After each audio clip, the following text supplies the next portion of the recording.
You might have heard the coalition is looking to scrap the Broadcasting Standards Authority because the BSA was mean to their friend Sean and said that they felt that under the law his channel should be covered under the BSA's remit. And headlines like this play into the anti-woke drama that the Herald loves. But there's a lot more to this. In Waikanai this week, Goldsmith, the broadcasting minister, outlined 3 potential pathways that the coalition is considering: keeping things as they are, redefining the scope of the BSA to only allow them to focus on traditional linear broadcasting, or scrapping the BSA altogether and folding its remaining functions into a voluntary media council. They are the most keen on scrapping it, and are not considering, by the sounds of it, the legislative changes that the BSA has been asking for 15 years to widen the definition of broadcasting in a digital age, which is the option that researchers and experts on media harm would also prefer.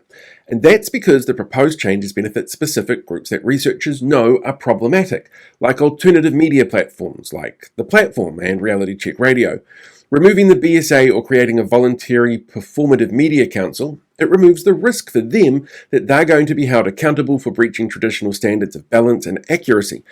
Global tech giants like YouTube and Netflix that already sit in a bit of a grey area are going to find it easier to ignore local laws, and many of them do that already quite easily.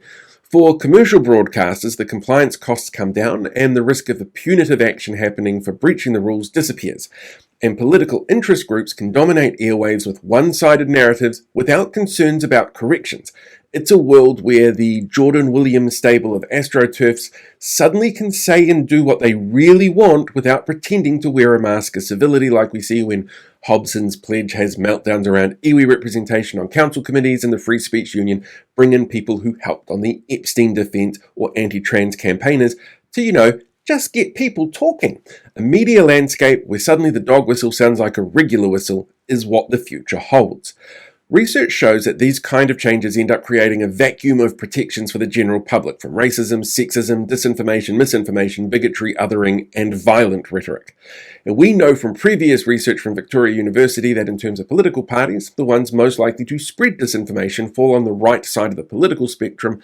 But unlike Facebook, where Simeon Brown can straight up lie, like he did on Thursday with this post using the well-disproven lies about CGT that National tried a couple of months ago and seemingly celebrated the harassment of an opposition MP at the same time, the public currently have the ability to push back and hold the people who make these claims in broadcast media accountable.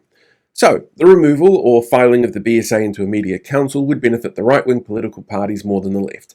And we know the coalition aren't above putting the thumbs on the scales like this. It's why they've made changes to elections that disproportionately impact on low-income people, students, and young people. And content creators and politicians on the left keep trying to remind people to ensure that they're enrolled before the election this year, or you're not going to be able to vote. There's also a fascinating element of snowflakism in play here as well. Winston Peters, seen here bordering on fascism with the experts, claims the BSA is bordering on fascism. And that may be because so many of his loudest Twitter supporters are regulars on disinformation channels. Alternative media hosts frame the BSA as a taxpayer-funded gag stopping dissent. Dissent, which clearly happens all the time when you platform the politicians making the decisions you agree with and try gotcha-style journalism on the ones you disagree with who aren't in power.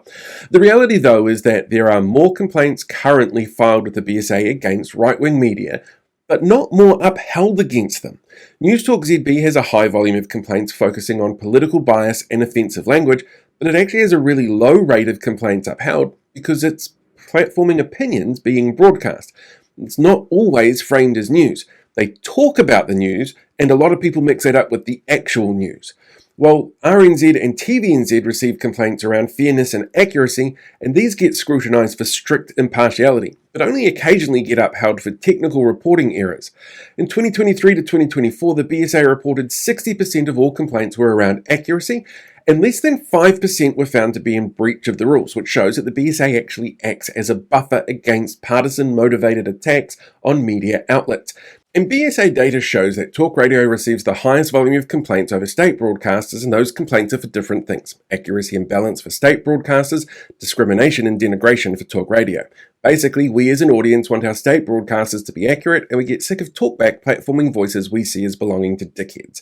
And the two most complained about broadcasters? Both right-wing. Mike Hosking for his Mike's Minute, which as an opinion piece is usually not upheld, and Paul Holmes for his cheeky darky comments which triggered the most complaints the BSA has ever had over a single broadcast. Talkback Radio in general has had the most upheld decisions about the potential harm they cause, and all of this feeds into claims that the right are being unfairly targeted, but the rate of upheld complaints to overall complaints shows the BSA tends to be non-partisan in its decisions. It's just the right tend to do and say things in broadcasts that cause more harm to audiences, and the government wants to make it easier for them to do that. From a media academic perspective, there's absolutely changes that could and should have been made to the BSA, and they've been asking for them for years, and it's fallen on deaf ears of successive governments. And all it takes is one government influenced heavily by the far right, where policy is clearly influenced by groups spreading disinformation and fighting idiotic culture wars with parties that are unafraid to put people in harm's way, ignore human rights, and work to make it harder to vote to enrich themselves, and willing to outright lie to stay in power, to make changes which will make it easier for them to keep doing what they're doing, no matter how many people get put in harm's way to do it. Definitely the sign of a political power confident in its ability to win an election through legitimate means on an even playing field that doesn't punch down and target specific groups to vilify and bait their voters with. Oh, hey there, podcast listeners. Thanks for checking out today's podcast, whether that's on video or audio. I really appreciate it.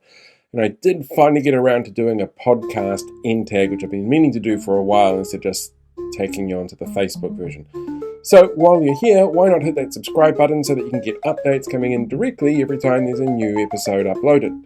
Just seems like a really simple way to keep up to date with all of the crazy that's going on. So yeah, give that a shot, and I'll talk to you soon.